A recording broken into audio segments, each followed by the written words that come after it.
To Athens, Georgia, title number 3 as 2025 national champions. Forever, ever, forever, the Demon Deacons are the 2025 NCAA champions. forever, ever, forever, ever, forever, evermore.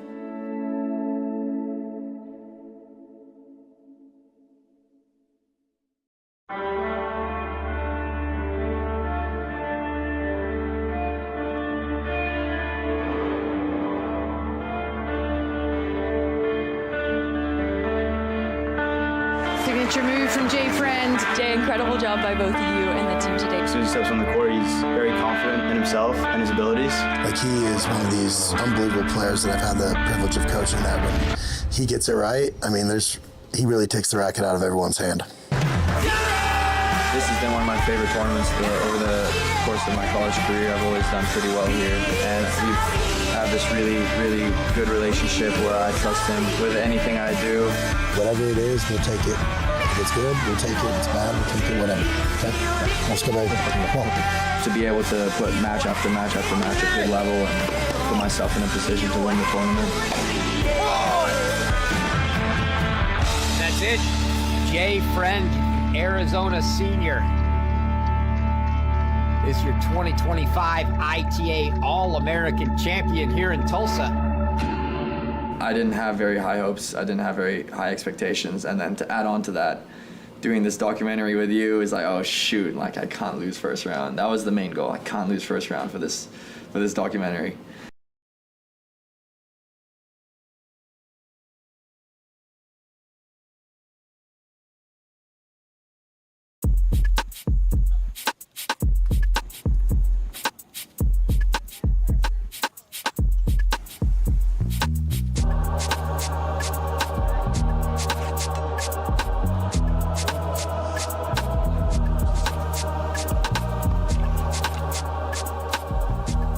Ladies, let me start by saying congratulations on making it to the final.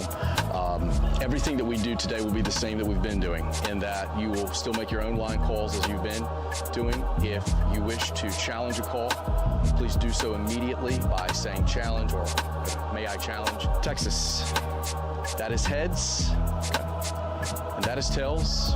What would you like? Heads is the call. And it was heads. You will serve, okay? Take a side, okay? 5-minute warm-up, good match. This is what it's all about. Championship Sunday, ready to rock and roll. It'll be Hooray to serve first. Now let's say those 4 magical words. Let's play some tennis.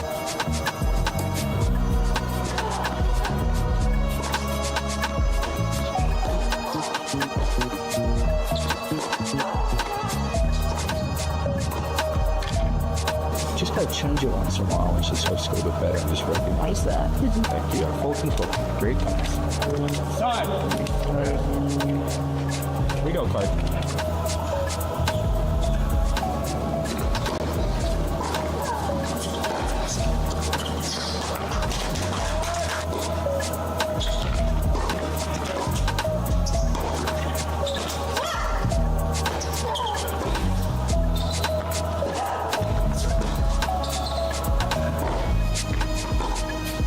Nevertheless, it is a 6-2 first set for Loben, and looking at the history of these ITA All-American Singles Final. Player who has won the first set has won all but one final, dating all the way back to 2013.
your 2025 ITA All-American champion, Valerie Glossman. So impressed by the Stanford sophomore. Such a great reach.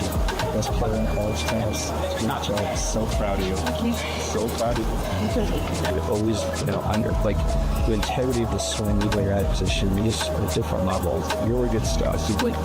Really good stuff. Thanks for making an easy day on me. Congratulations to both of you guys on a really great tournament and a really well-played match here. From Stanford, Valerie Glossman. Well done. Valerie, do you want to share a few words about your experience this week? Unreal experience out here in Perry. I'm so happy for the outcome of this tournament, obviously, but for how hard I competed this tournament. And I want to thank, obviously, everyone who came out and supported, all these ball kids, physios, officials, tournament directors. Sorry if I'm missing anyone, but also Coach Frankie, thanks for being on here for 12 hours a day, every day. And shout out to my teammates who are now back on campus. Everyone was so supportive. Shout out to my family back home. Thank you for always supporting me as well. And a great match to you, Carmen, everyone else in this tournament, but you fought super hard. I had to work really hard for that, so thank you. And thanks for pushing me to be a better player.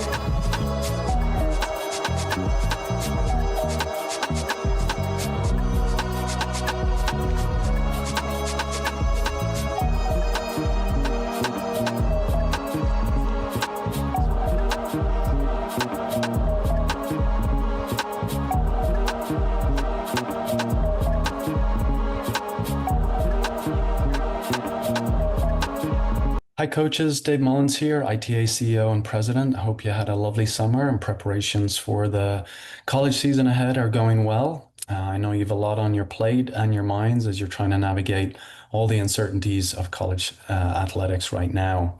It's been a very busy summer for us here at the ITA. We are trying to identify ways in which we can best support the infrastructure of college tennis moving forward with all these uncertainties swirling around us. We're in the process of updating the ITA bylaws to help us become more efficient and build for the increased demands and professionalization of NCAA Division I sports in particular. So please be on the lookout for those bylaws as we move.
Of college tennis.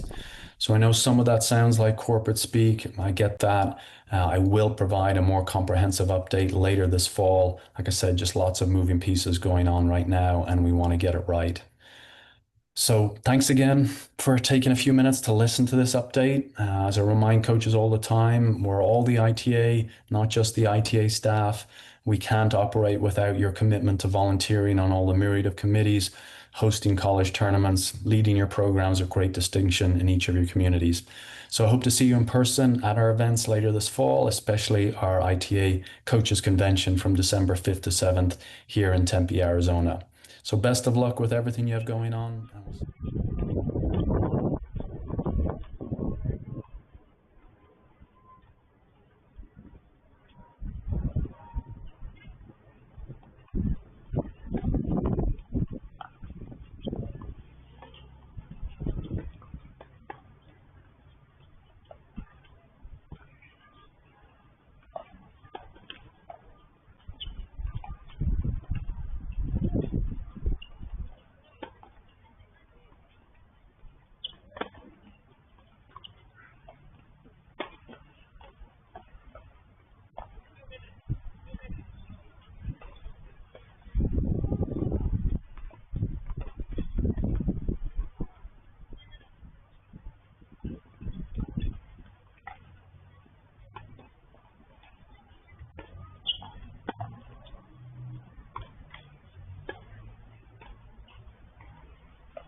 Good afternoon. We are back live. ITA Conference Masters 2025 Barnes Tennis Center. Another seeded quarterfinal matchup.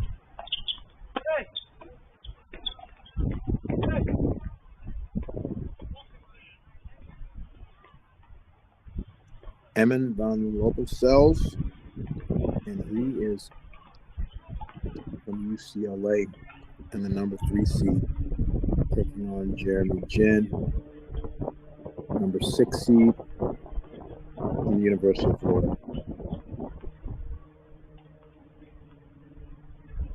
We're in the first game here.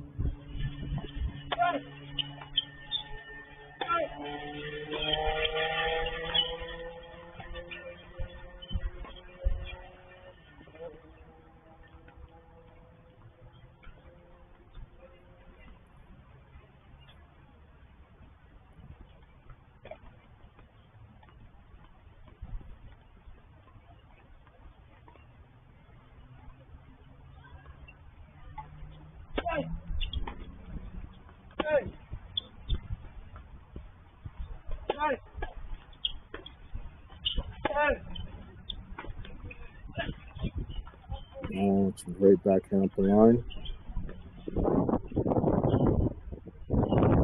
Jeremy Jin on the near side. Serving already.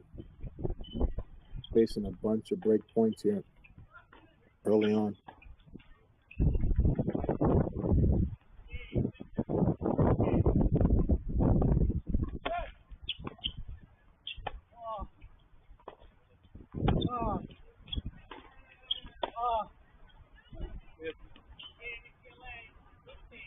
And there's a lot of quality coming on the forehand from Van Loben Sels.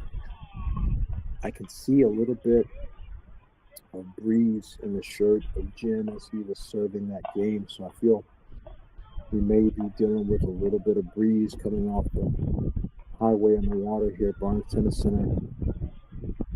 Awesome location, right where the highway begins, close to the airport, but definitely not close to the water. Sometimes wind can be factored into the equation. Van Loben Sels, 3 seed, had a bye in round 1, and then was able to beat Martinez in a battle yesterday, 5-7, 6-4, 6-4. Jin able to beat Suresh from St. Francis 1-1, and then Visaya from Hawaii 4-0. So he was able to make it through both of his matches. The winner of this match plays against Winter from Pepperdine and DeBoos from the University of Memphis. But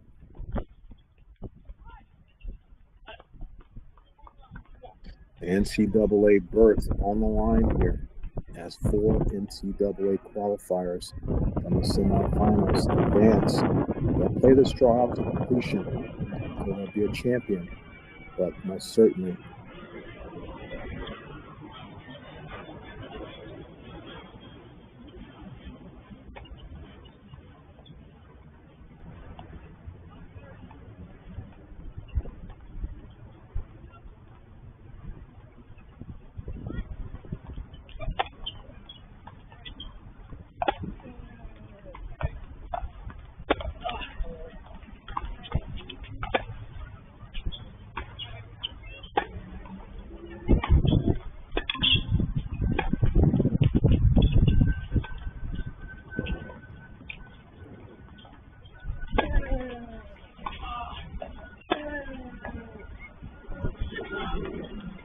what an inside-out forehand.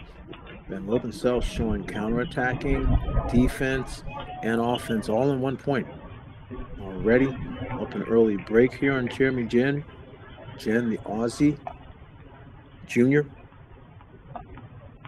Van Loben Sels also junior for UCLA.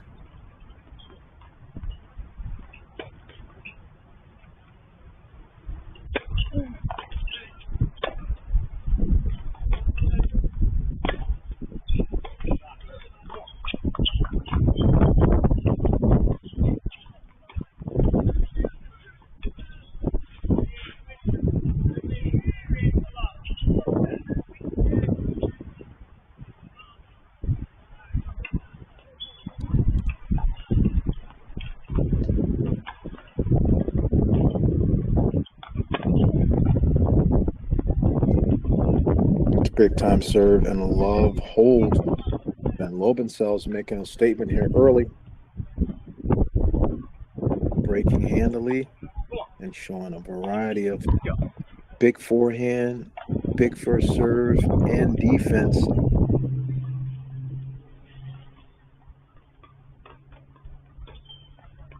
Love to.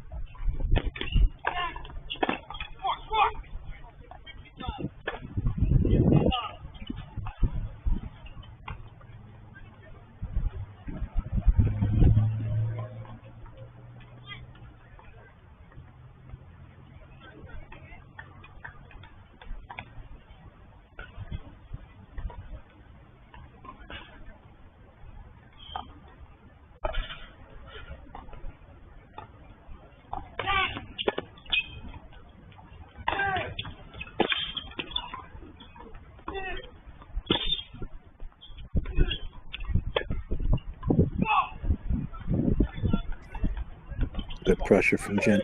Surprisingly, Jen moved the ball around well there. Chose not to make the net appearance. Van Loben Sels earning some respect on the defense there in that earlier passing shot exchange.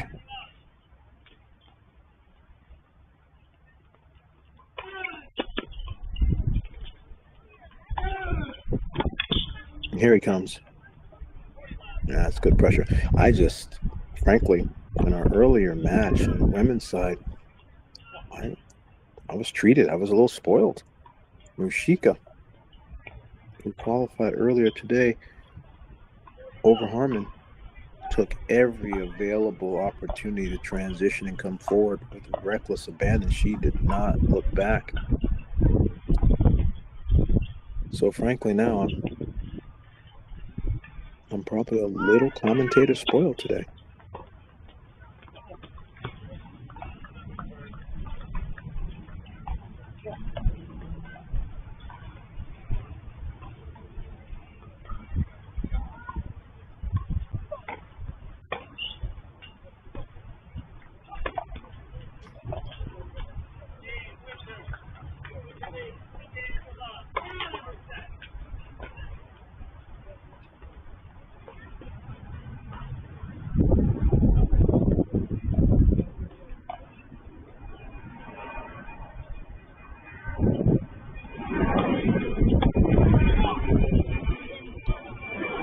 That goes a little long. Misses the mark. And so Jen holds. He's on the board. It looks like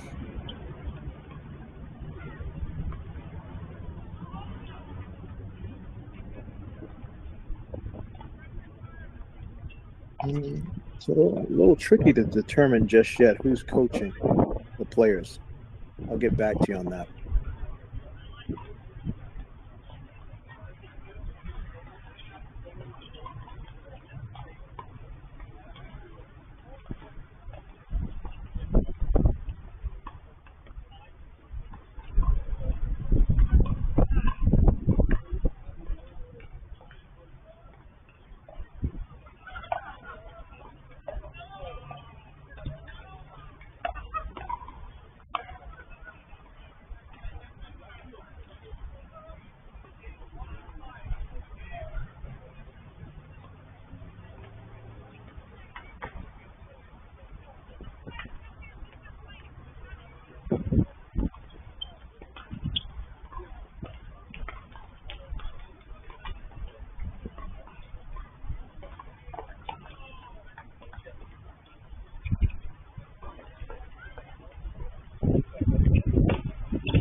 That's a great 1-2 combination there by Van Loben Sels. Popping the big serve and then following it up, going back behind.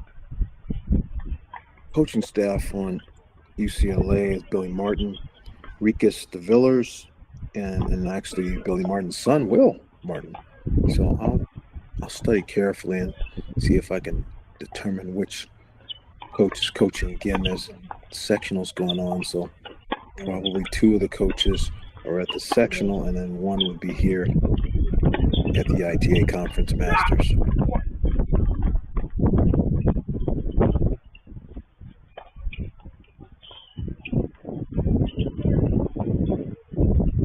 Jeremy Jin is high as 79 last year in the ITA rankings, second team SEC.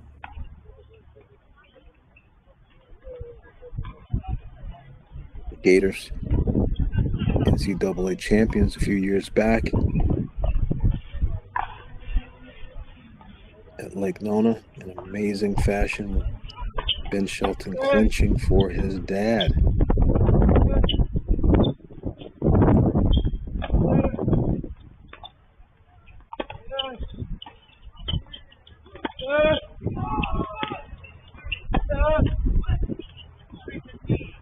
Direction change goes off, and then of course Dad and Ben, after an NCAA Singles Championship the next year, go off to the pros.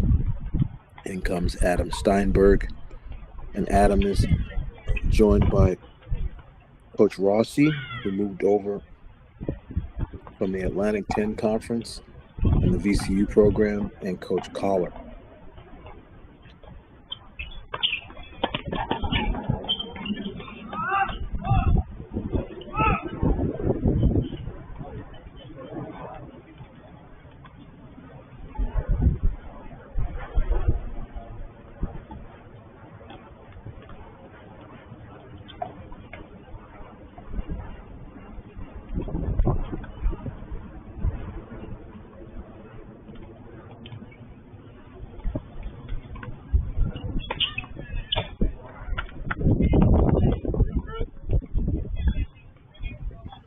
And Loben Sels with an ace in each of his two service games, showing that he's willing to battle and fight and grind, but he's also going to show that he has some of these offensive weapons that can separate himself. UCLA now in the Big Ten Conference.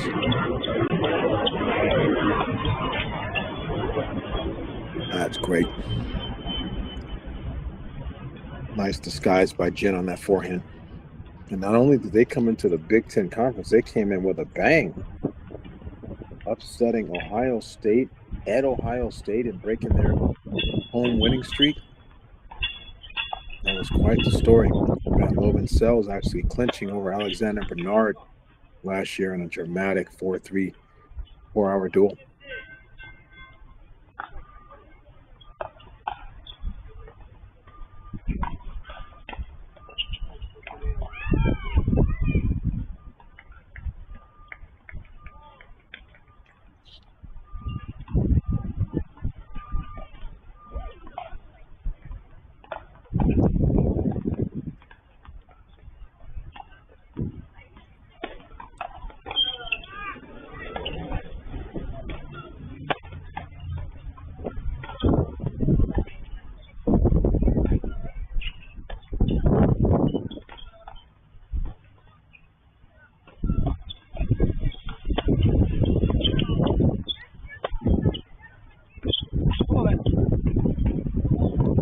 Good ball there.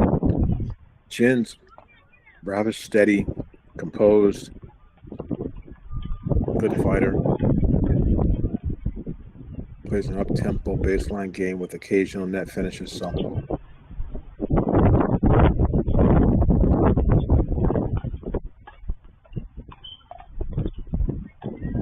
he's got some dimensions to challenge on Loben Sels.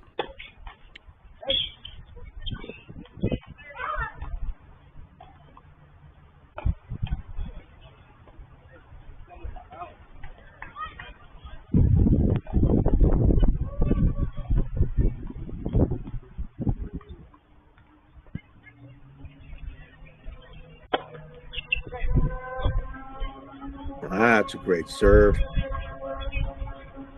Touche. I can ace this as well, my friend.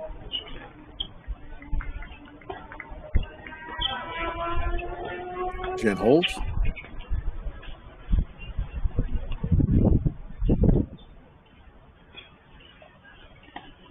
That Loben Sels 3-2.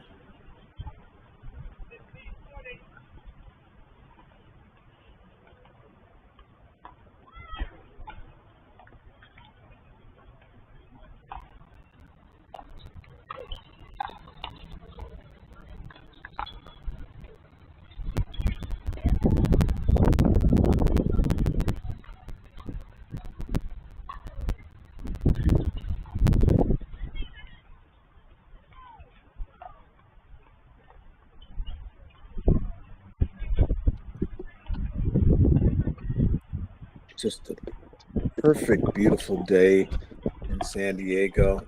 Very smart by the ITA to choose this site and this location. Just running on time, like clockwork, no weather implications.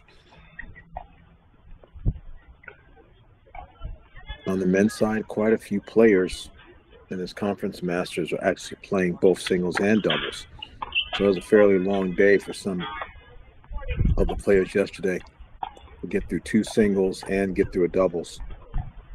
So nice that they have a lot of courts in a spacious facility. They have plenty of ability to give the players ample rest and not rush them through matches that are just beyond significant. Last chance shopping. This is the Christmas Eve of tournaments to get yourself into the NCAA's individual. Moved into this part of the calendar for the first time last year.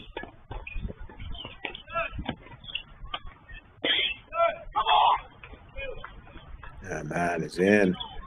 Cute little continental. Quick balance, nice feel, but he opens up the court and creates some extra space that sometimes is more difficult to cover. Yeah, there's some stalwarts that prefer to have the individuals in the spring after the team tournament, but most certainly it is such a grueling event, that team tournament. So to ask some of those top players to go and play individuals after that is just a big ask. It's proven that the teams that lose a little bit earlier, around the 16 quarters, where the players are there and comfortable, they've had a little slightly better success with players winning the individual. And now it's no longer an automatic U.S. Open wild card for the champion in the fall. They get invited back to a 4-player playoff where they actually have to play a couple more matches to earn their way. The ITA felt that the guaranteed wild cards, as Van Loben Sels, he is really moving in well at the net. ITA felt that the guaranteed wild cards, more wild cards than the guarantees for many more players was better than a possible guarantee for just the champion. So they've worked with this new format, and I think there'll be some decisions and some voting based on how this 2-year pilot has transpired.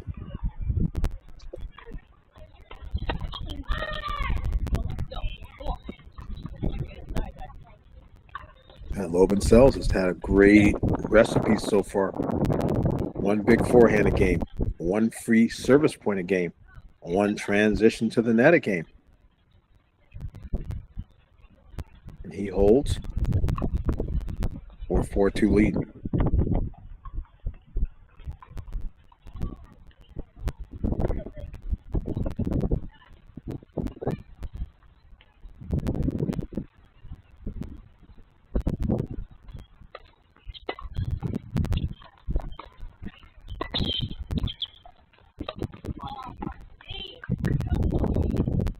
Oh, it's bad luck.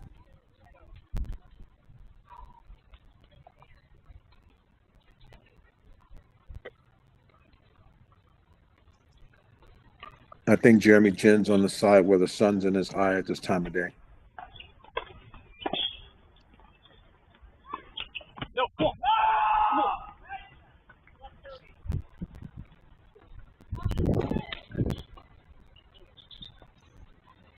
Exactly, high noon. And you can see there, he tried to thread the needle on that forehand. But I think that's partially because he didn't want the possibility of having to deal with another overhead with the sun in his eye. He's hoping to get the job done with that 1 shot. Tricky time for him now at love 30.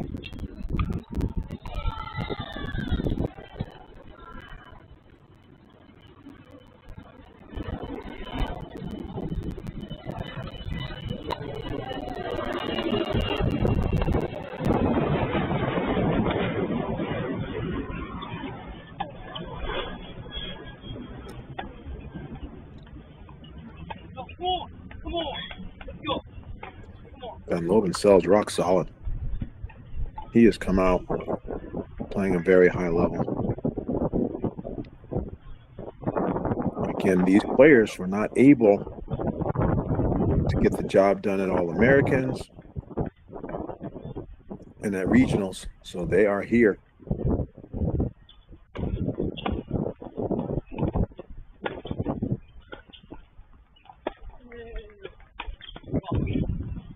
That's very well done. Crush that forehand.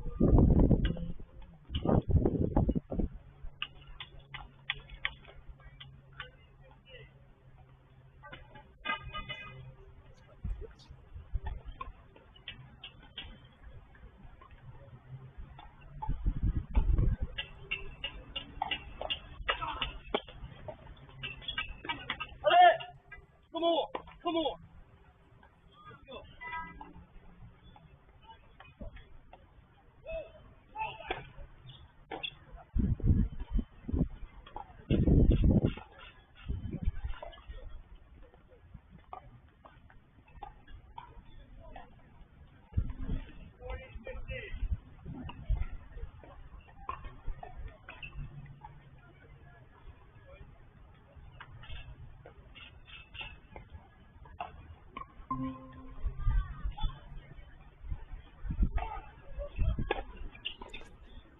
Loben Sels getting that break in a commanding position here with a 5-2 lead, and I'm going to say just a magnificent first set.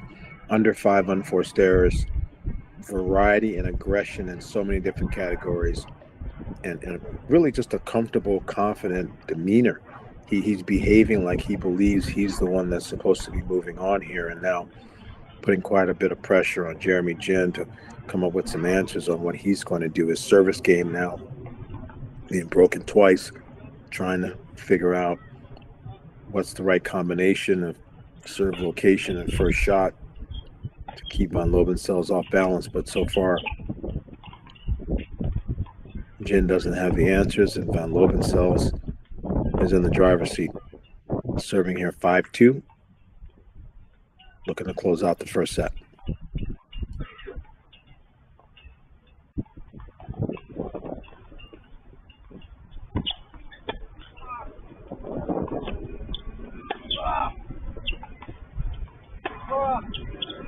Come on, man. Fight.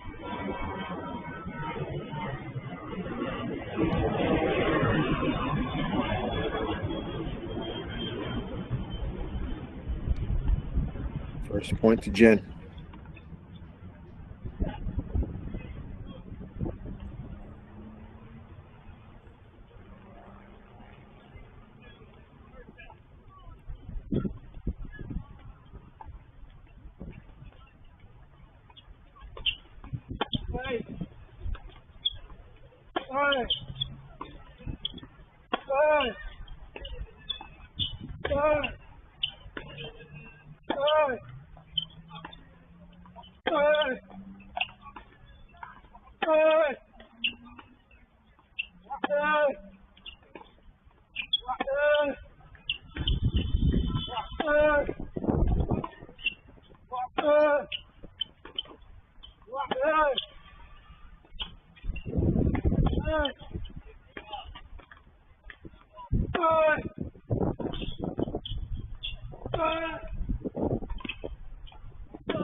Oh, the best point of the match.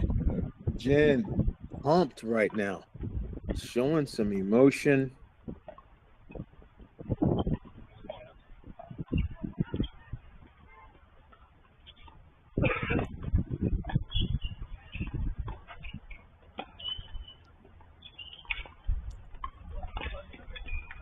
Long battle and a great job defending the net.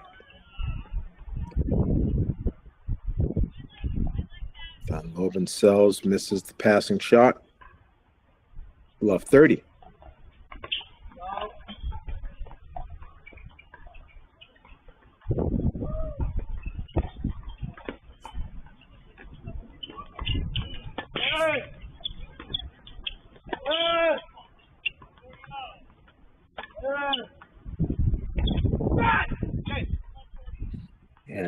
Definitely.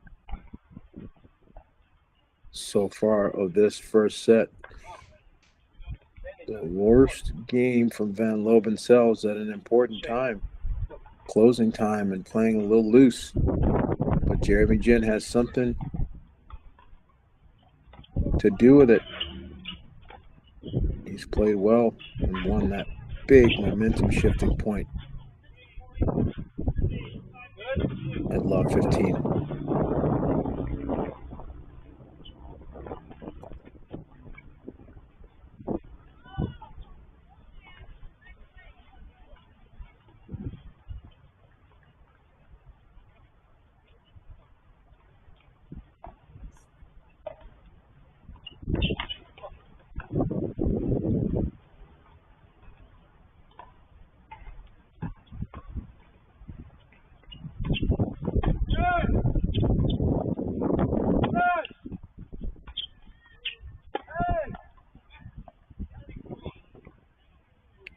That backhand goes a little long.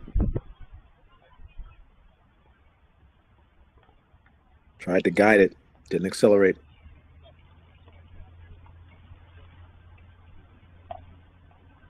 Really wants to get this break. Try to shorten the distance in this set, get a little tighter.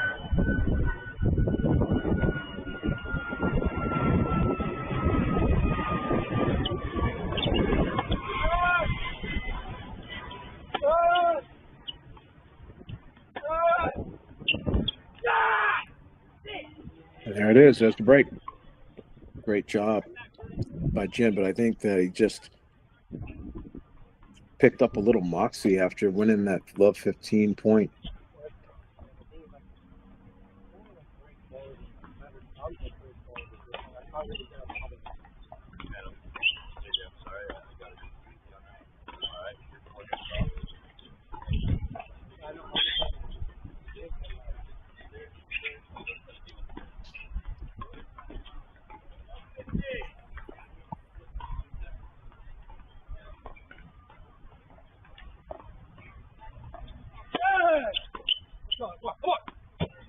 Great first serve.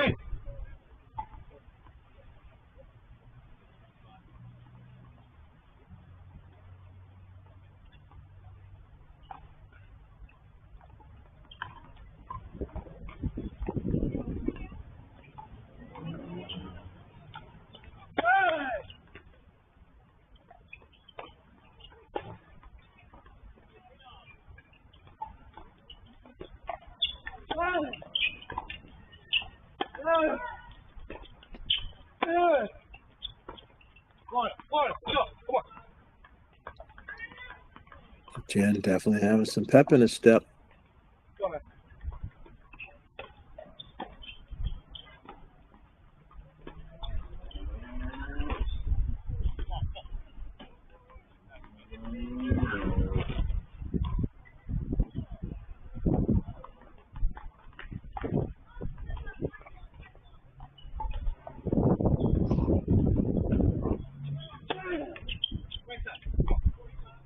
That's a great serve. Starting to land that slice out wide a little bit more. And because he's hit the deuce up the tee serve, there's a lot more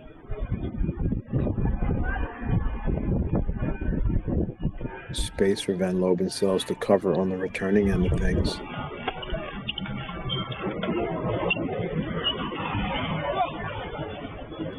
And Van Loben Sels definitely needing a reset or a reboot. Jeremy Jin jogging to the changeover. Put together two well-played games.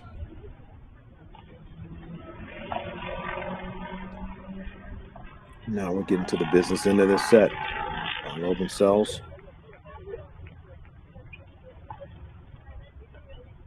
Can he shake the last two games off?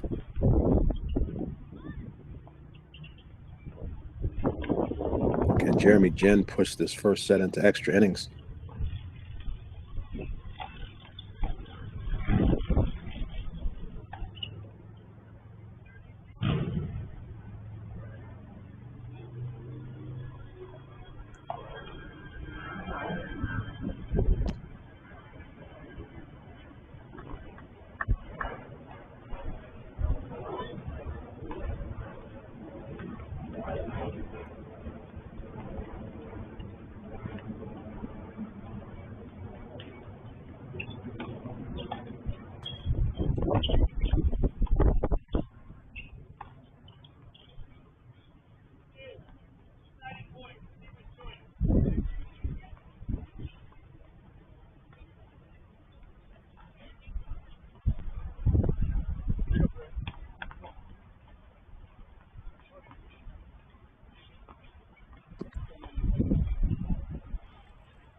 And a double fault.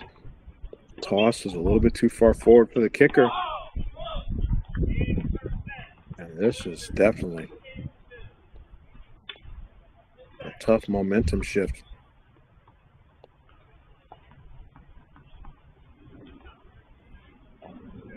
Ball 15.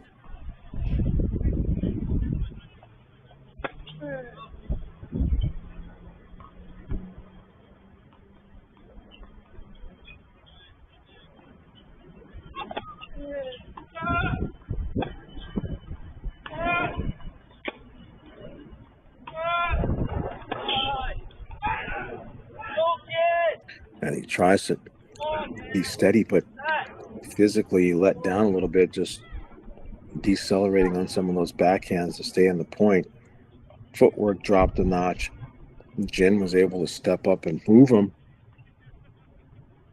take advantage of how cautious he was playing that love 15 moment. And now love 30.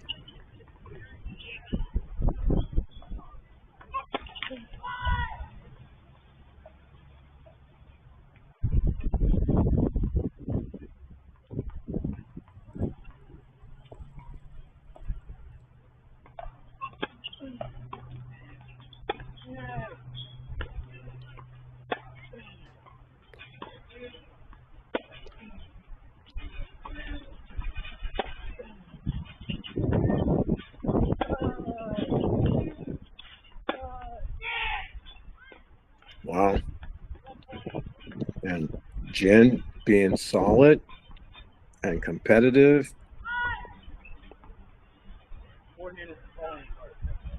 He has turned the tide. It's a tale of two Van Loben Sels this set. The gentleman that was up 5-2. And now, oh wow, he digs out the volley. Jin gets too close to the pass and sends it flying. Oh, he can't believe it. Besides himself. That was a bit of a desperation serve and volley play because Van Loben Sels have been a little erratic off the ground this game.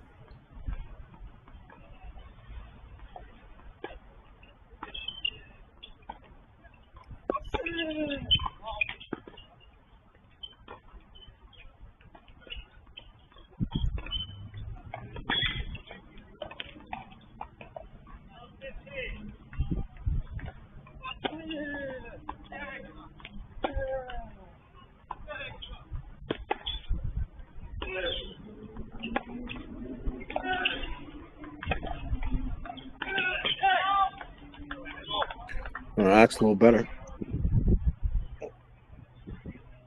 Steady until he could get an opportunity ball, applied some pressure, showed some positive body language. So as rough as this 2.5 game patch has been, if Van Loben Sels can hold it together for 2 points, he could still escape this first set.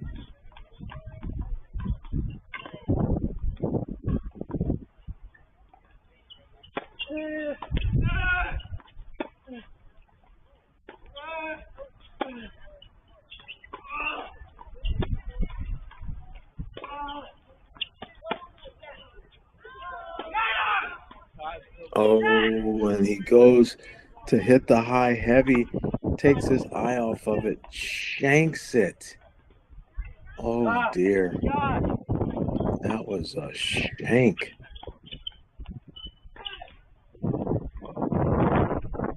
Great. Just have to take your hats off to Jeremy Jin because he wasn't doing a lot wrong, but was just playing against someone that was executing better. Found himself down 5-2, but he kept competing with the right resolve and attitude, and now he's turned the tide. And now we're at 5-all with him serving and a massive amount of momentum.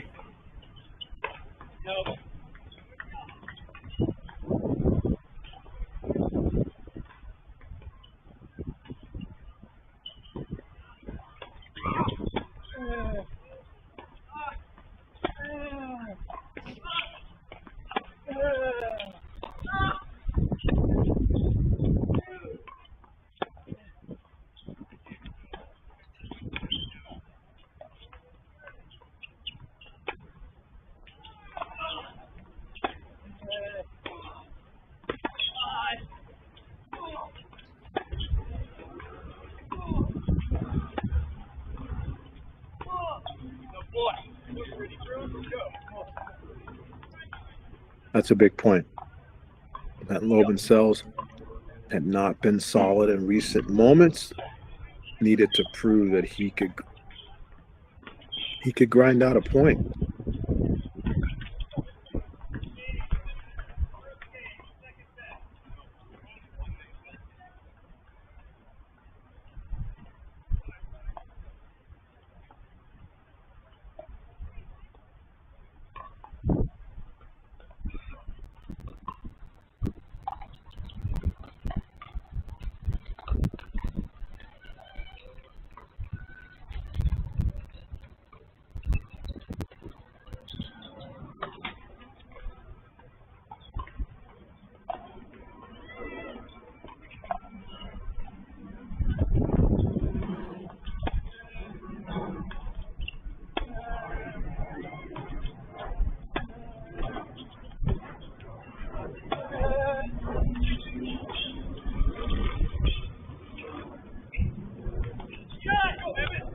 Oh, what disguise. Of last-minute decisions there. Some cat and mouse with the net and the volley and the pass. And Loben Sels is able to get the best of that battle.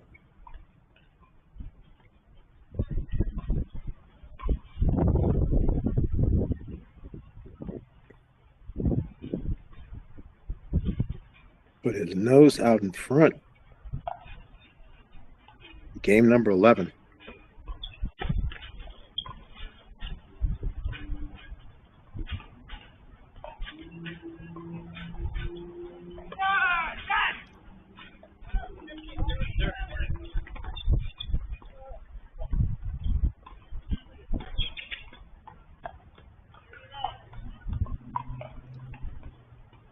Chen answers.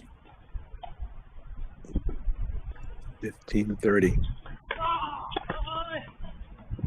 on.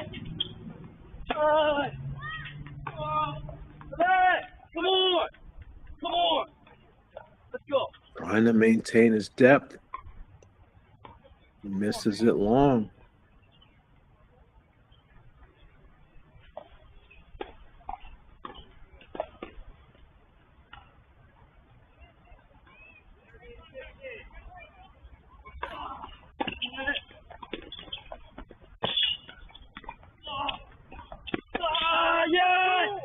Oh, not able to hit the volleys clean. He's opening up the court, but the volleys were floated. That was well hit, but this one he overran it, and he just left too much time and space for that level of speed. Then Loben Sels, after 3 games that he would love to forget, breaks back. Has an opportunity to serve for our first set.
God.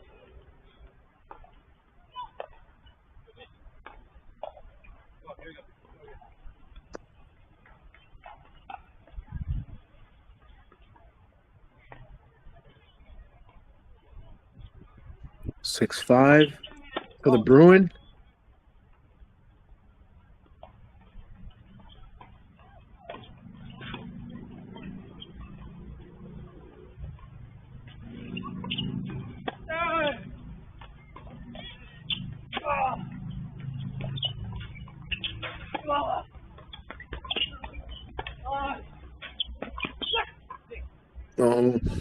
He thought he was in a good position so he could try to sneak, but one of the most important parts of that sneak is, can you contact the ball above net level?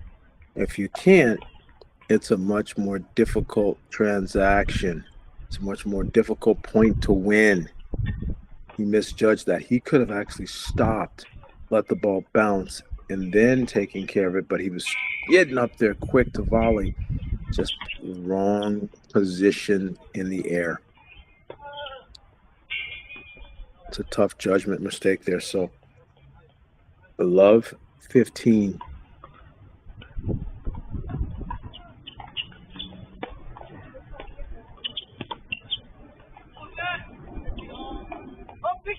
It's a great reaction. Jen's disappointed in himself because he was there. He had to play on the ball. Just wasn't able to hit it well enough.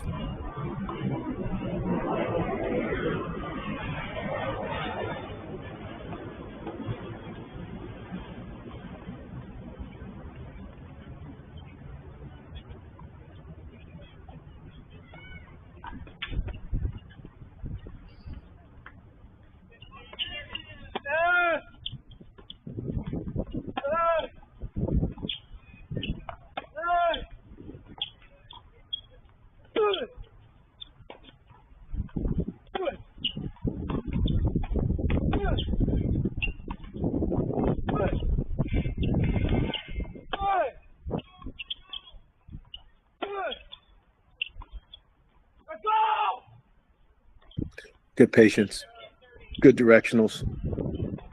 That's the solid brand of ground stroke tennis you need to play when your back's against the scoreboard wall deep in the set.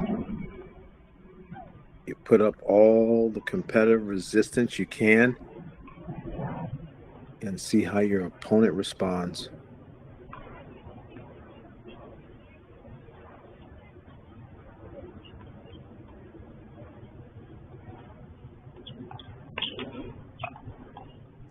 $15-30, second serve.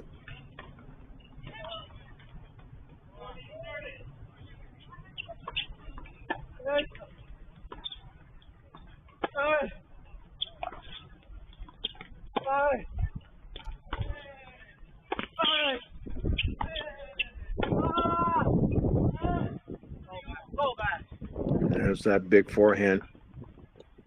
Man, Loben Sels, he loads up, and you don't know whether he's going to hit sort of that semi-lazy roller or whether he's going to roast it. You don't always know.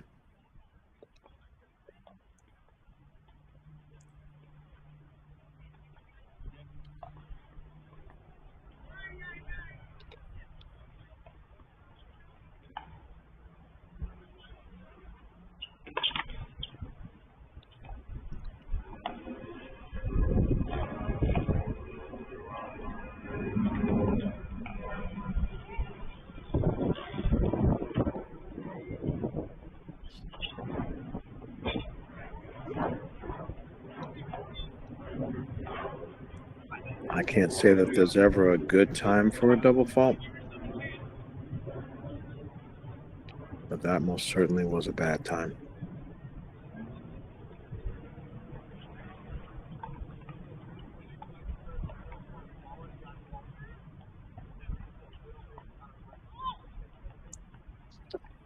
Double break point for the Gator.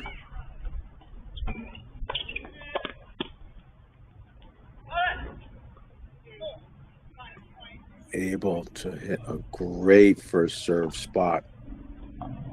These moments definitely beg questions. They put players in positions, and it's always great to see how they respond. Game point, break point, and set point.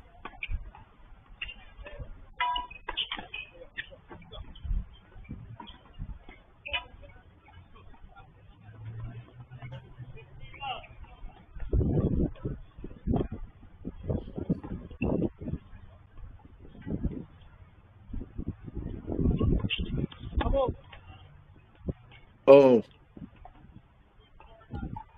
I'm confused. Was the serve called a double fault?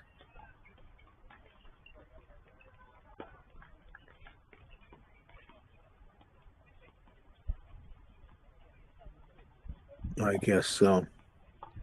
It was so close, it was hard to tell whether it was a miss and a bad reaction or a make and a great reaction. And that was the second double fault of the game. Oh my goodness. Breaker time.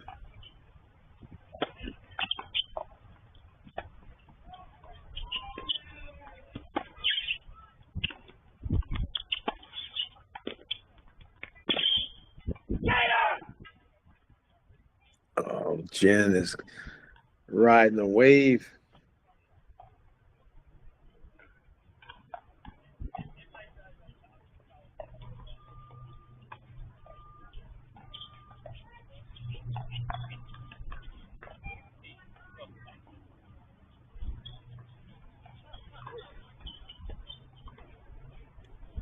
Loben Sels is in a tough position, knowing that this set should have been over a couple different times, and now he is in a breaker.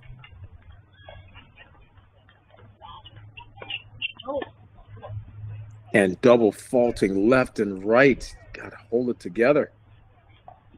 The wheels are coming off.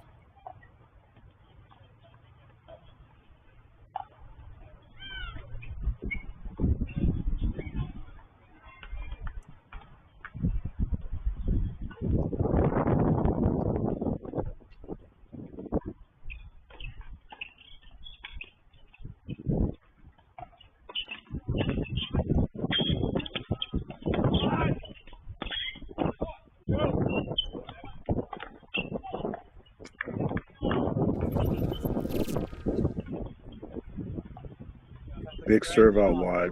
Rips behind, but Jen stays home. But he comes on a delayed sneak and makes that stretch volley. That shot was a level difficulty 9.7.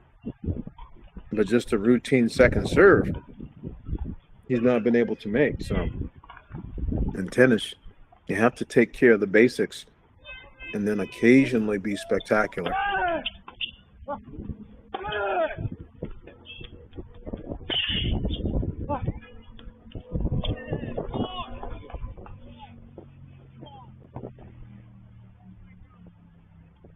Nice forehand combination there. Love the sportsmanship from Jen there. That ball is definitely on the sideline, and he plays that for good. Sometimes in these kinds of moments, the wanting and the pressure can get to players.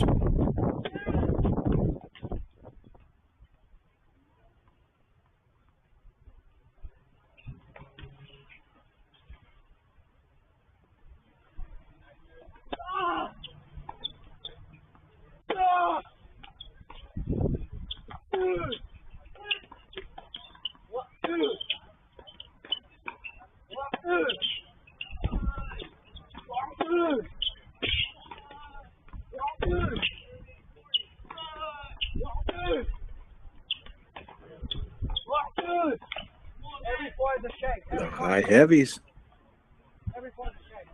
Mistimes it. Jen needed to go back heavy again.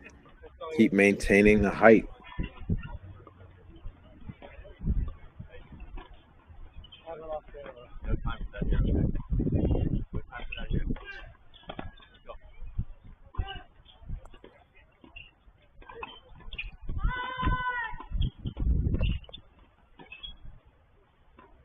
It's tough.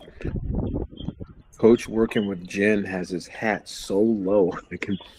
I can't tell whether it's Coach Rossi or Coach Kohler.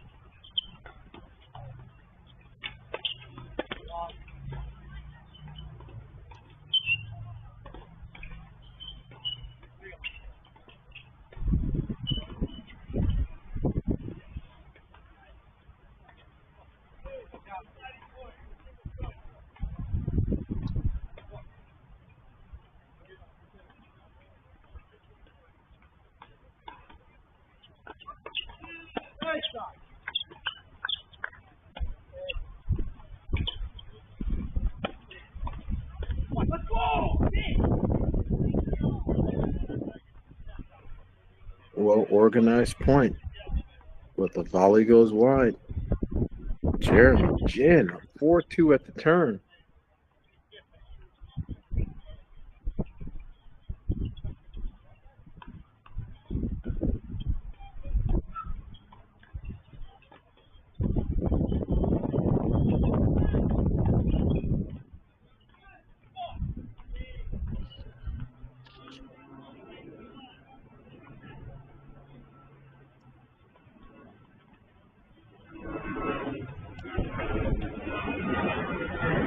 Just a great effort by Jen, in my opinion.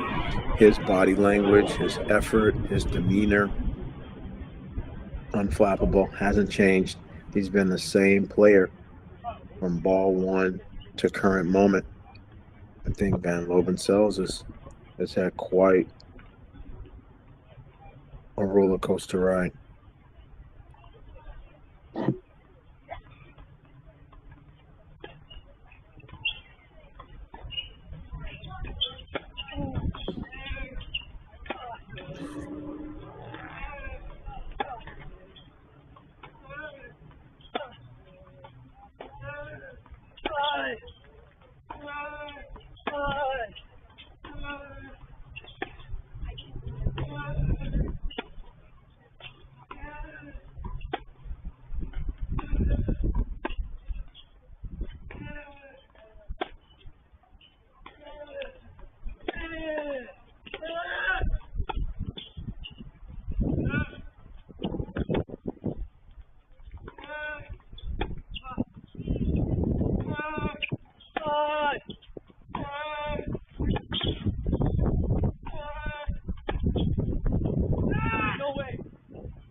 That is a dagger point right there. If that ball was long and Jen is up 5-2, then that was a dagger of a point. Van Loben Sels was calm. He was playing. He was grinding. He was not looking to make any errors, just trying to compete and get himself back into this. And he may have just missed that forehand a little long. The situation and the body language feels like that.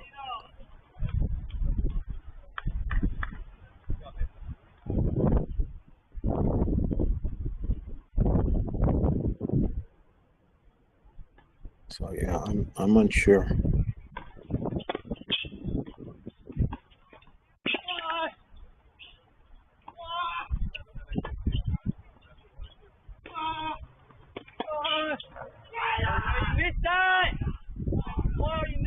That one for sure goes long.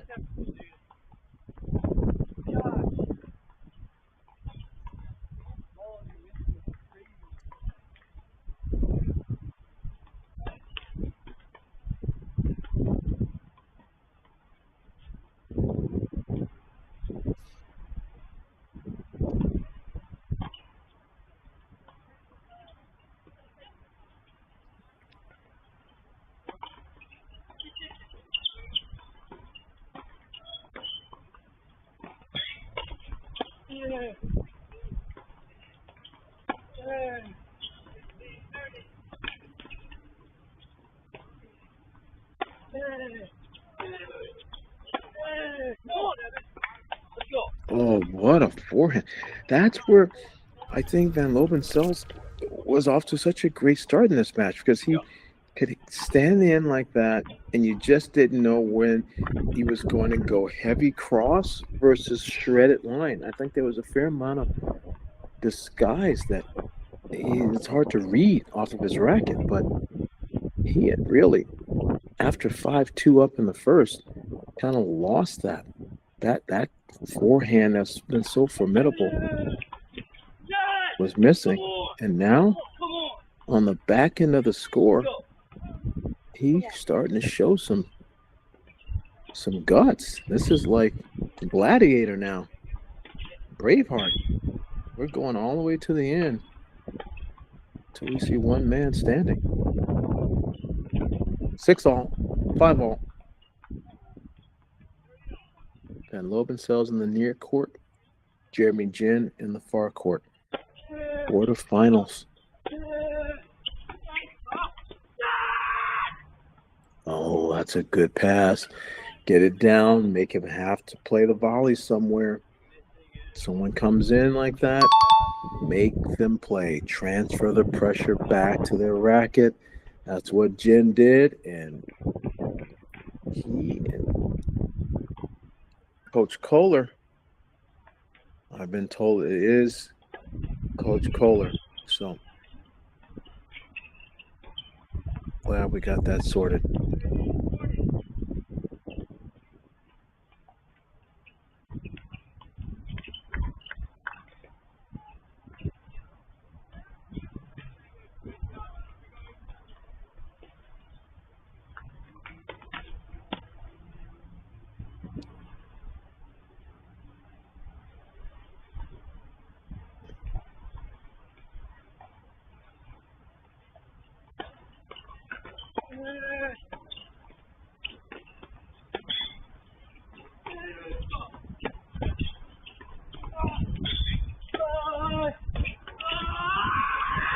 Oh, he decides to try to rush him from deep in the court. And the footwork from Jin, the open stance pass, perfectly balanced. That was like a la David Goffin or Joker. What a shot. Textbook footwork, clutch shot, key time.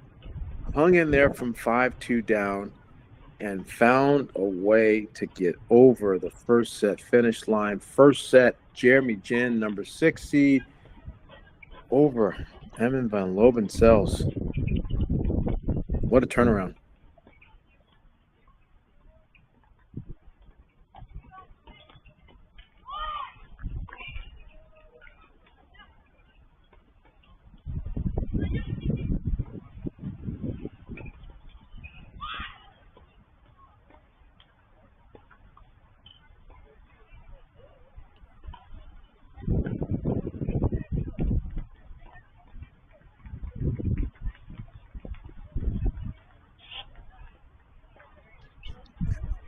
Men are out playing, and so you get new balls every set. Shot quality and the tactics. Let's take a look around the grounds and see what type of action we have. Number 1 seed Michael Zhang, champion from last fall's NCAAs. He is 7-6-4-1, 7-6-5-1 on Kristic from Elon. So he looks like he is going to be punching his ticket by virtue of the ITA Conference Masters. Also, it looks like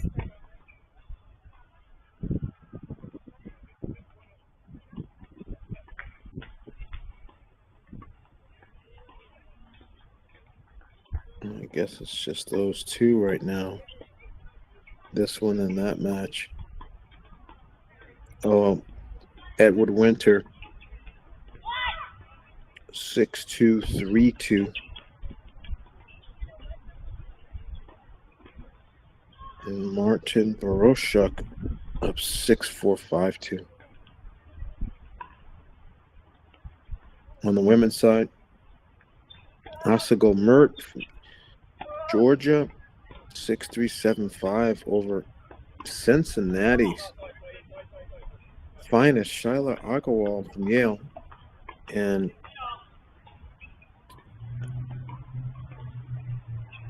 Nee Z from Charlotte over Vivian Arutsky, 6-4-7-5. That's a big one. She's into the tournament. The young lady we covered yesterday, Jeannie, so Zaya Menendez, 6-3-6-1, dominant fashion, punching her ticket. And the match we covered earlier today, Mayo Mashika, 6-2-6-4, over Alexia Harmon. So now Jeremy Jin, is he happy? Is he Is he satisfied? Is he confident? Not sure what would be the word that would describe his emotion right now. Fortunate?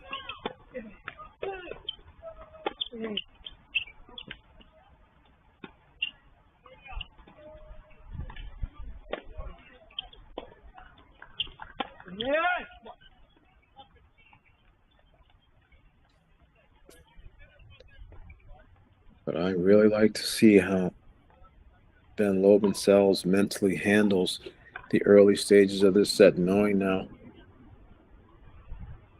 what he knows, the feelings he's felt, the opportunity that he had.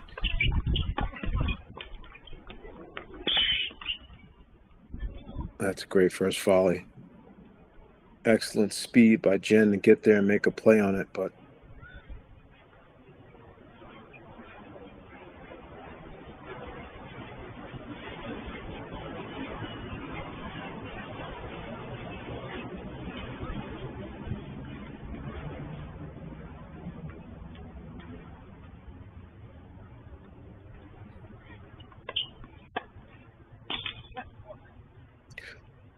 this attempt to try to serve and volley and sneak in.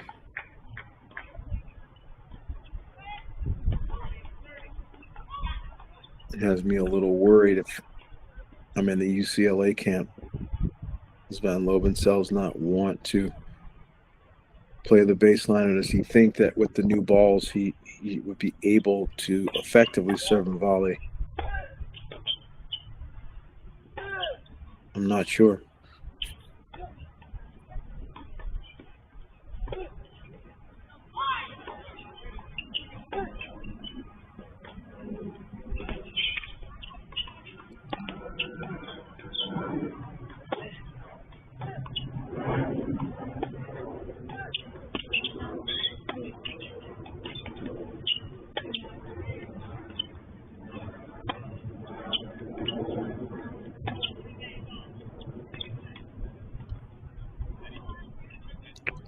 Jen is really locked in now. He's moving well, playing solid directionals. Not trying to do more than necessary, but making Van Loben Sels feel that he has to do great things to win a point. That most certainly is a Djokovic-like behavioral trait. That's one hell of a return. Nice athleticism on the stretch return. Jeremy Jin not only comes back from 5-2 down and wins the set, he gets a break and is in absolute momentum, an avalanche of momentum right now in this match. It's only 7-6-1-0, but it feels like it's so much more because of the way things have gone.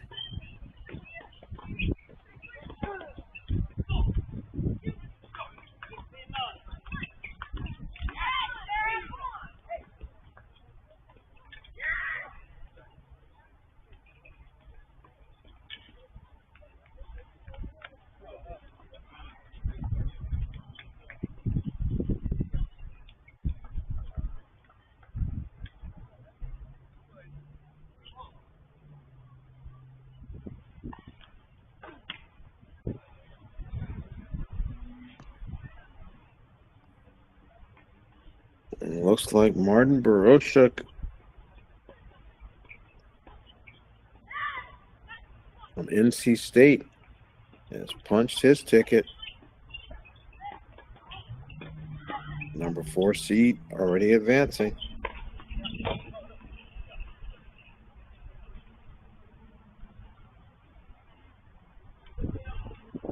And for a moment, it most certainly looked like the top 4 seeds were going to be the players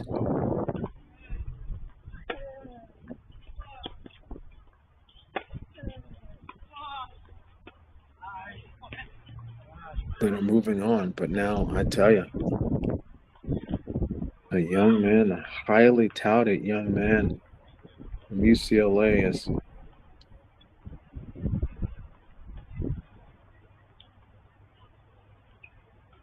He's scratching his head.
Oh, that's a great serve. Well placed.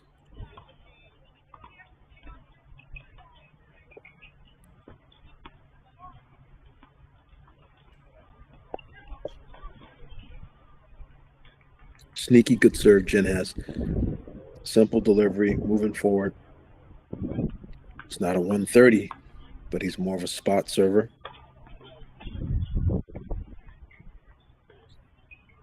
Moves it around, keeps it low.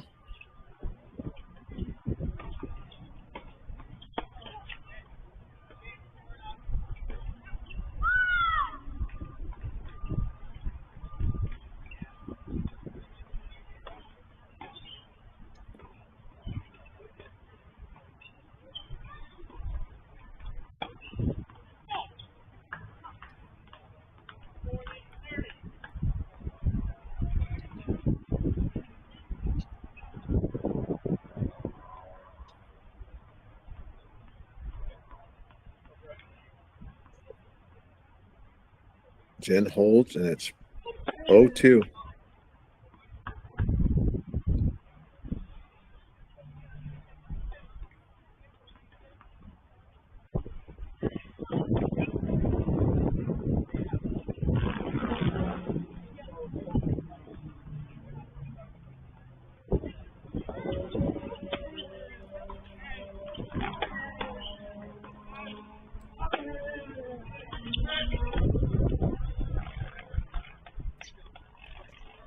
Well played. He loves to sneak in and play the volley on an angle back behind.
I think that forehand's long.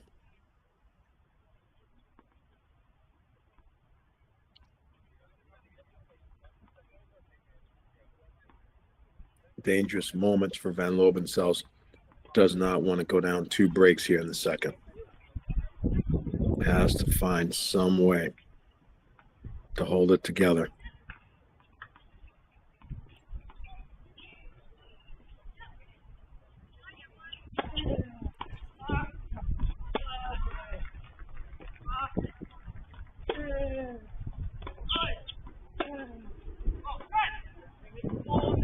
But he is not able to play the same solid points, and that's mentioned it yesterday. One of the hardest things to do in sports is to maintain your level. Much easier said than done. The same ground strokes that he was blistering and painting corners with is missing just long now.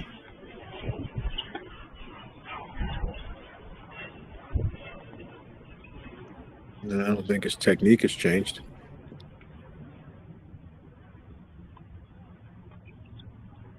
This is far more circumstantial and mental.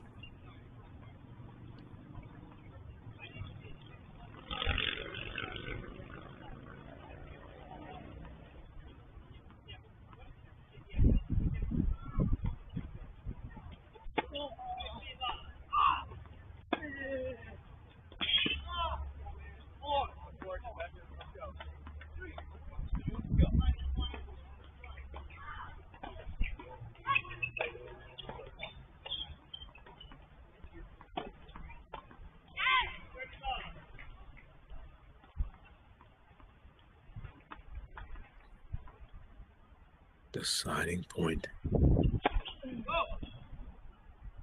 Goes for the bomb. Misses it by a little bit. Jen moves it. Little time to think. Second serve on the way. And flat-footed, no weight transfer. Just trying in his mind to make the ball, but didn't do the physical work to get that done, and run into the changeover a la Agassi from the 90s is Jeremy Jen. Pulled a rabbit out of the hat at the end of the first, and now is in the driver's seat, but playing and executing and behaving in a way that he wants to be in the NCAAs. And I think that he's doing a nice job of keeping everything simple. And I think that there's a strong chance that what Jen's doing right now is repeatable. I think that he can keep up what he's doing. It's whether or not Van Loben Sels can overcome the disappointment or the embarrassment or whatever feeling he's having about that opportunity. And does he want to stick around for a while? Does he want to play long enough to try to catch a momentum shift or a surfing wave, if you will, to help him?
Too good.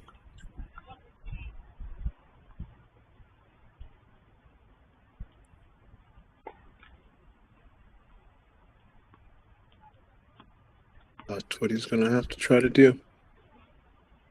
Roll up his sleeves, but back to work. 1 point at a time. Have to completely change the mental dynamics of the match in your mind. It's so much easier said than done.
Good pressure. Nice quality. I think, as I said, it's a gut check time for Van Loben Sels. He has to drop all of the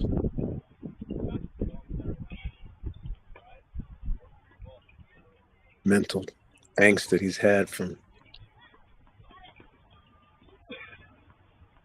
the earlier games.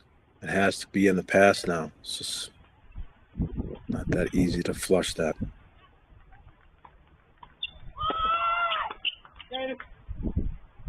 Good serve.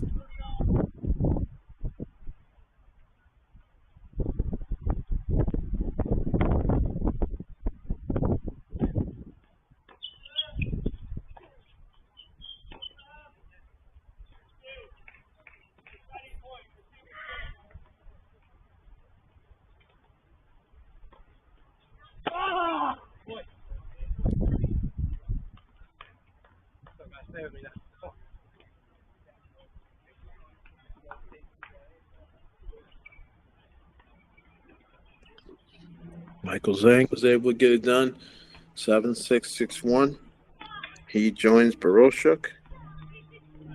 And then the match that this match plays the winner of Winter and Deboche. 6-2 all. Look at Jeremy Jin with the celebration and the Yannick Center. I love how the positive affirmation when Yannick Center shakes his racket and looks at his team, how that is caught. Many, many players now are looking to something that Center does and mimicking it. And I think that that's a great, simple, confident, quiet celebration to enjoy a moment and then move on.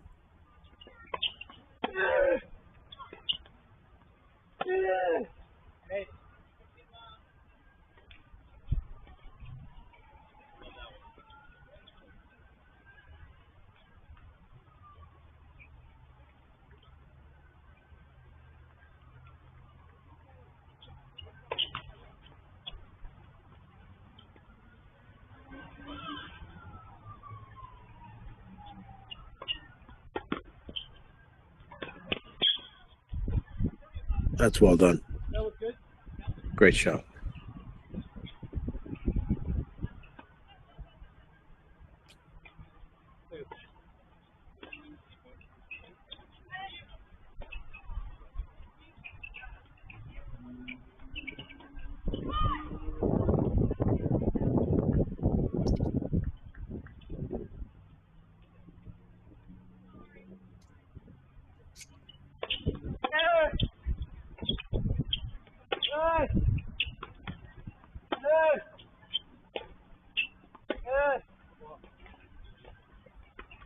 That one sails a little long. Like on the line, it's crazy.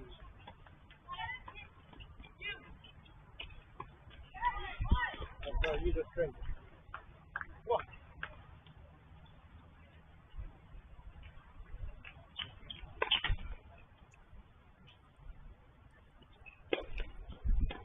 Man, Loben Sels trying to get on the board here.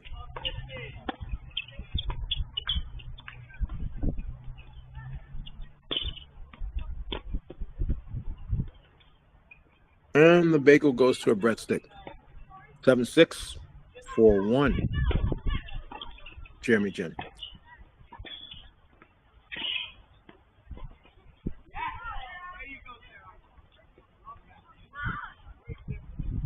Like I said, in the other men's matches, Michael Zhang will be playing Baroshuk in the semi. And Winter and Debouche. Now Debouche is actually serving for the second set.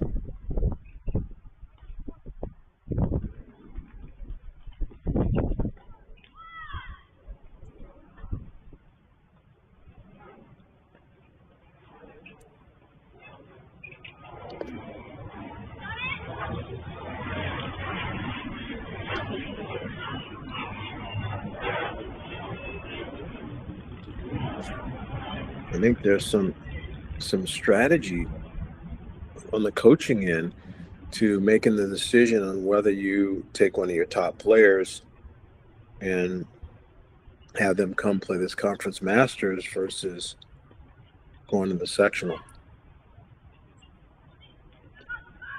Hoping that with WTN and seedings and such that they may be able to get a draw they can work with and win a few rounds.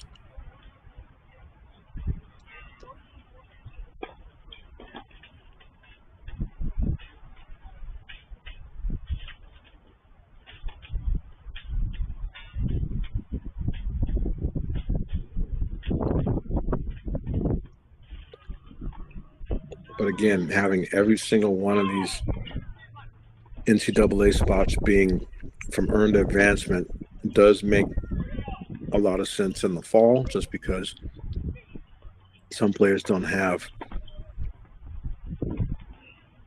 a long enough match count sample size. Oh, wow, it's beautiful. Outstanding volley. This forehand cross-court volley by Loben Sels is extraordinary. He's made several difficult shots look easy.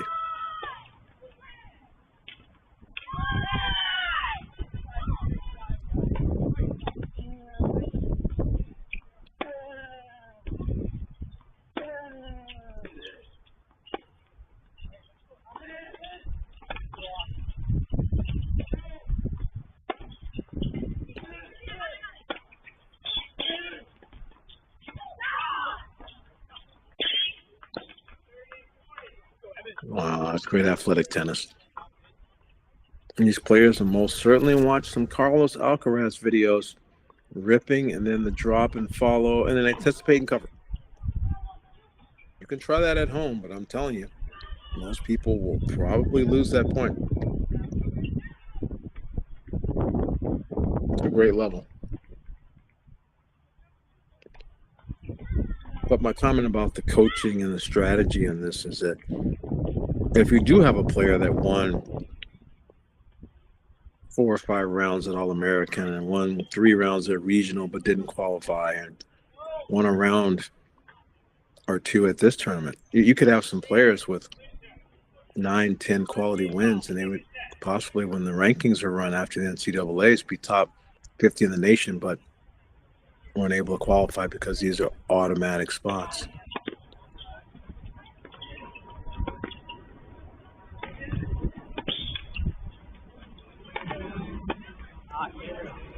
Oh, you got it, racket on that.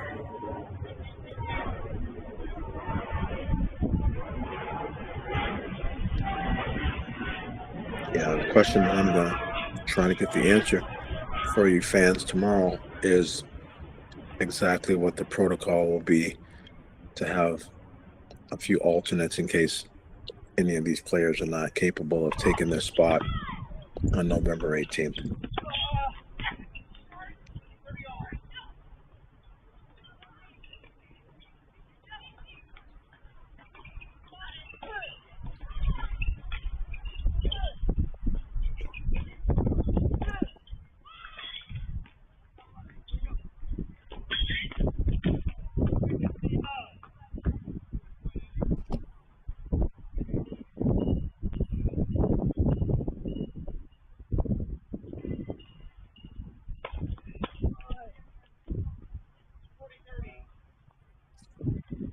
That's another free point. Had a great time. Van Loben Sels had a little bit of a window this game to try to thicken the plot in the second set, but Jin has been steady Eddie.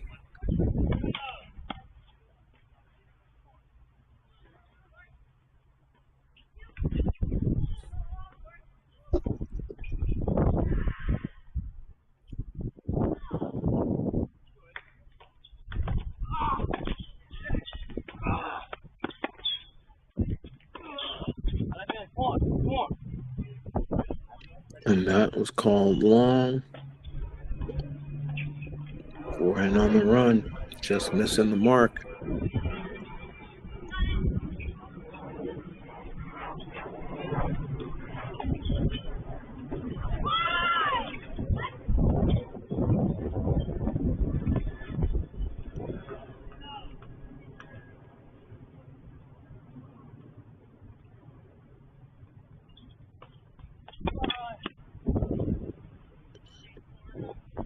And Jen is pumped.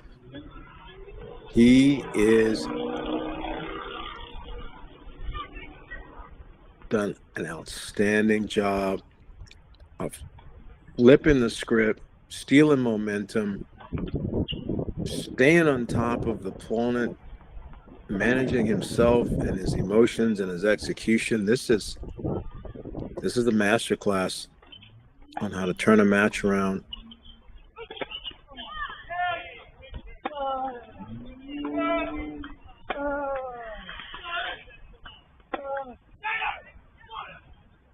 And Van Loben Sels is besides himself. You can see now in the body language and the nature of his misses, he's having a difficult time hanging in there right now. He knows this one could have been considerably different.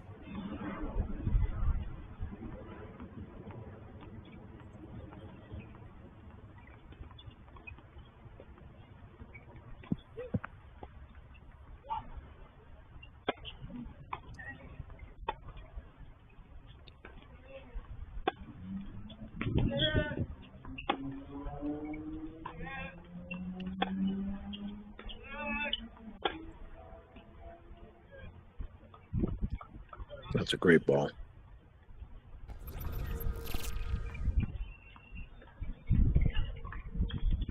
Great length on the backhand and then transferring his weight on the forehand.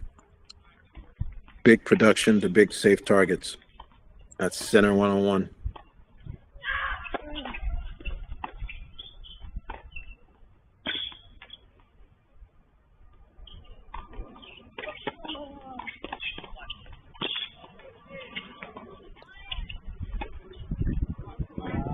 Oh, wow.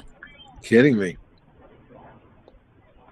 What a squash shot. And then an amazing pickup after that.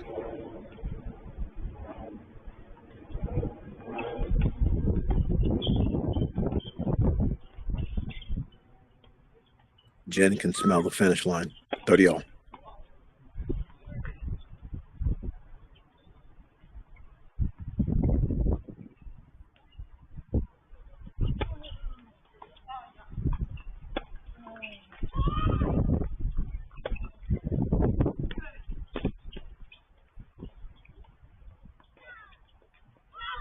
That's long. That's a great volley.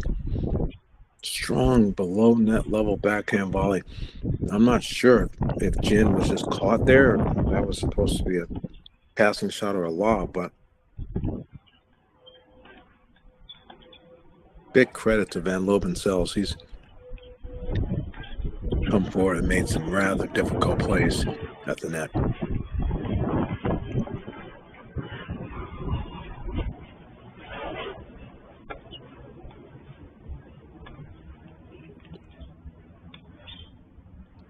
Oh, wow. That one was, it's hard to say. He had to play it. He couldn't let it go by.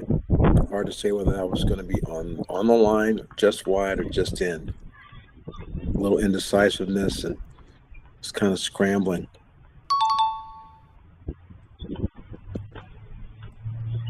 Match point, Gators.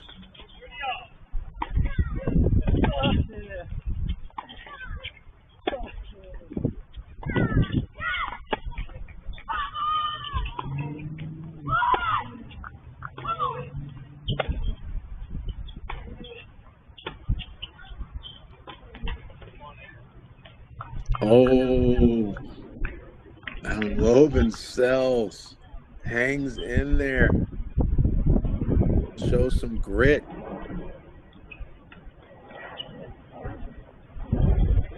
It's not over until it's over. Yogi Berra.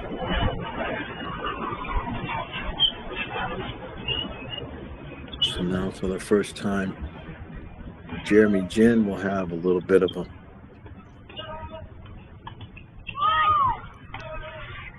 feeling that he had the match already in his pocket, and now he has to get up, come back out, and play 4 more quality points of tennis on serve. And just like in his comeback in the first set, every point, every rally, every exchange, the longer it goes, the more the player that's trailing starts gaining in confidence. So let's see what Coach Kohler comes up with in terms of organizing his serve plus ones and how does he choose to rally and grind? Does he go to the forehand? Does he go to the backhand? This is where, truthfully, you can't mic coaches up, but this would be a great place. College tennis would be an amazing place to have the coaches mic so you could hear what they're saying, but for obvious reasons, the other team could have somebody listening to the feed, et cetera, so not able to do it. But I would love, even just for one duel or one tournament, to have that access to that relationship and the things that are said.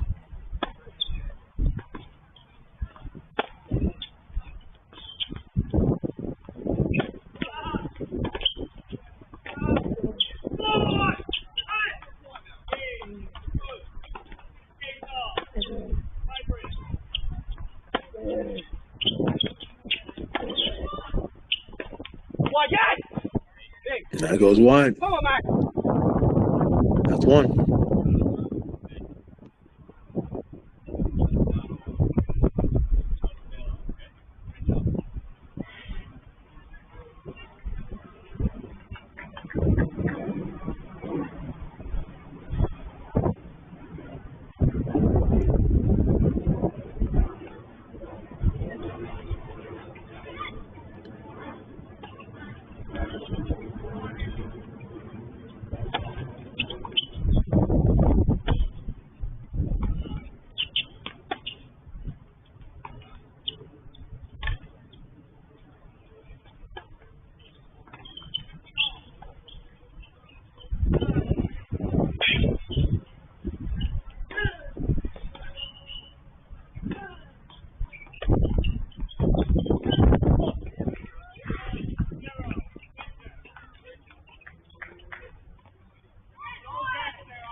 That was a tough one because Jin had a forehand where the ball hit the back of the line, and he almost physiologically stopped because he thought it was out. I'm sure he hoped it was out, but it was still in. He had to keep on playing. But he hung in there, made a couple more shots, and then Loben Sels has been wide twice this game. In a match point game, really want to keep your targets a lot safer. 30-15.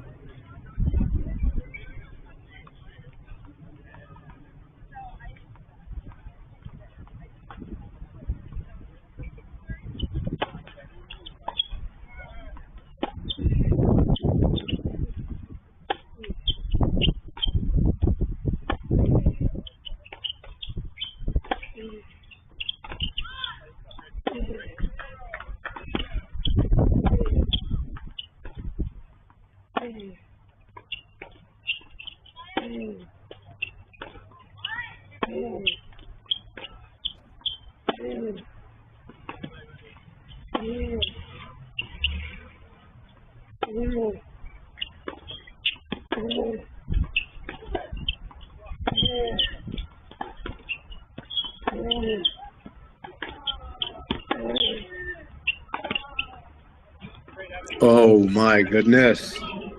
Hello. That is shades of what we saw in the beginning. First 7 games of this match.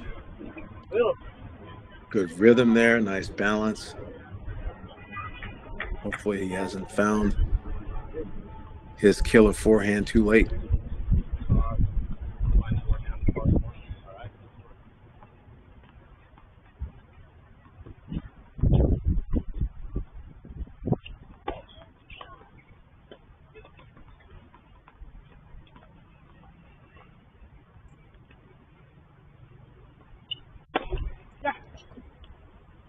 No.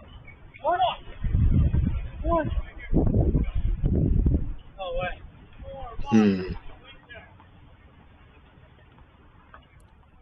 All right. Away! Oh, wow. That was not a good sign there. Like I said, having that match point in that last game is the first moment where Jeremy Jin felt like he lost something. Now he's stomaching those feelings. Now he's going for the aces, not getting the calls. And when you do that, when you go for the aces and you hope that you get the calls and you don't get the calls, it puts you in a different mental state when you have to play the point.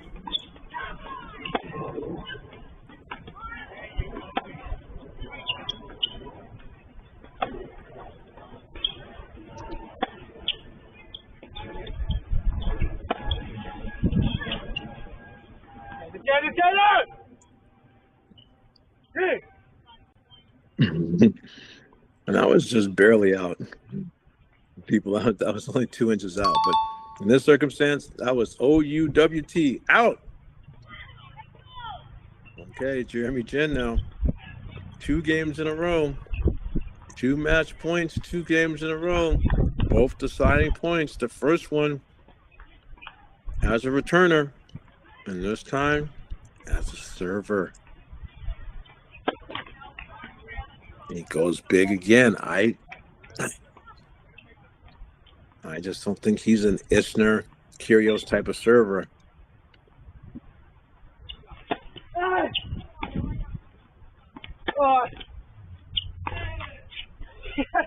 Oh my God, he can't believe it. He can't believe it. Now he gives the gator clap to the crowd. Jeremy Jin holding his breath on that forehand from Emon van Loben Sels. Now Loben Sels, our 3 seed, is upset.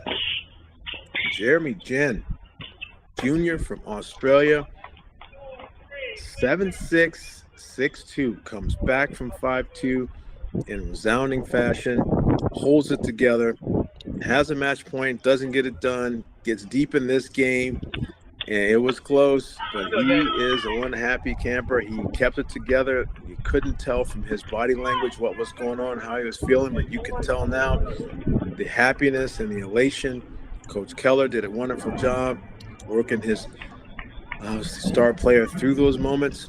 And Loben Sels, highly decorated, highly touted, and most certainly the favorite one in this matchup, came out, showed that, but was not able to keep it up through the latter stages of the set. So he goes down. Again, we talked about before, Michael Zhang punched his ticket. Martin Baroshik punched his ticket. And Winter and DeBosch are in a tiebreaker in the second set with Edward Winter up 4-1. So Winter, if he gets through a couple more points, will be taking on Jeremy Jin tomorrow. Obviously, everybody that won today, like I said before, into the NCAA individuals. And so I'm really curious to see what the mood and the energy is like in the semifinals tomorrow, because those players know that they're into the NCAAs, which is your number one job for coming here. But then your second job is still to come and try to win the tournament. So those moments and attitudes and behaviors will be interesting storylines tomorrow. But I've had a great time watching. It's been really fun looking at Musica coming to the net today and watching how Jin managed and handled himself on the back end of the score. I'm looking forward to tomorrow. I'm very excited. Those that are obviously still wanting more tennis, jump over to the cross-court cast. Alexander the Great Gruskin is still on the 1s and 2s to the last match. I'm so happy that I've been able to be part of your Friday. Coach Mark Bey going to be signing off here.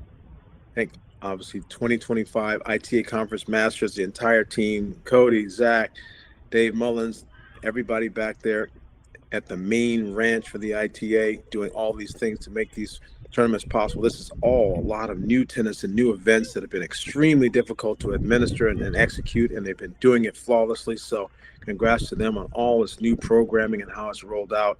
It's going well.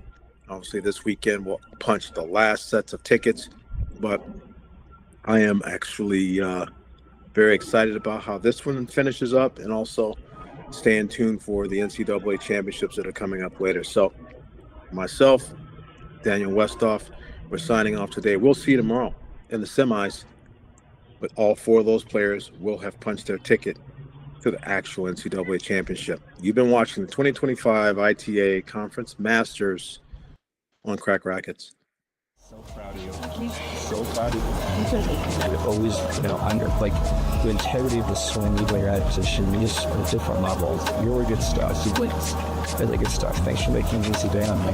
Congratulations to both of you guys on a really great tournament and a really well-played match here. From Stanford, Valerie Glosman. Well done. Valerie, do you want to share a few words about your experience this week? I'm really experienced out here in Cary. I'm so happy for the outcome of this tournament, obviously, but for how hard I competed this tournament. And I want to thank, obviously, everyone who came out and supported, all these ball kids, physios, officials, tournament directors. Sorry if I'm missing anyone, but also Coach Frankie, thanks for being out here for 12 hours a day, every day. And shout out to my teammates who are now back on campus. Everyone was so supportive. Shout out to my family back home. Thank you for always supporting me as well. And very much to you, Carmen, everyone else in this tournament, but you fought super hard. And we were really hard for that, so thank you. And thanks for pushing me to be a better player.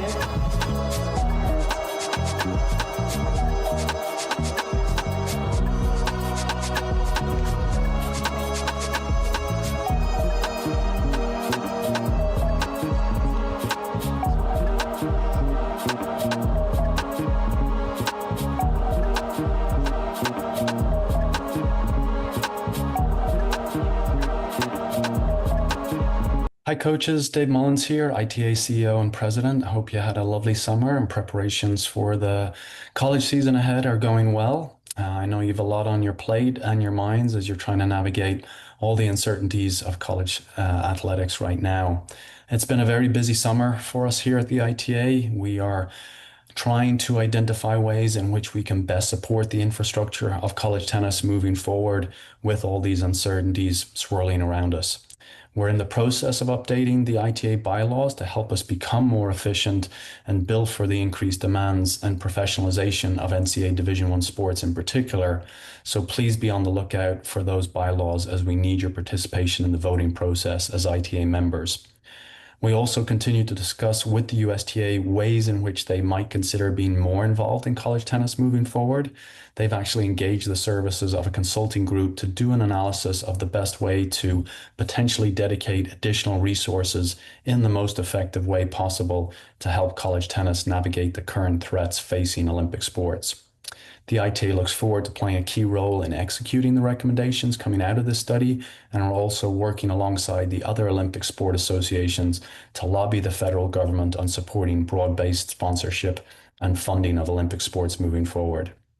The ITA Board of Directors, which includes 6 head coaches and who are responsible for the fiscal oversight and strategic direction of the ITA, met in July in person to discuss our strategy moving forward.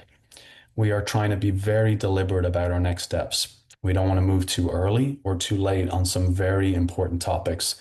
Some key areas of focus over the next 12 to 24 months will be the following. Number 1, advocating nationally for college tennis as an essential sport within every athletic department. 2, unlocking the full potential of the ITA's assets to accelerate innovation. 3, amplify the brand of college tennis to inspire greater engagement and media attention.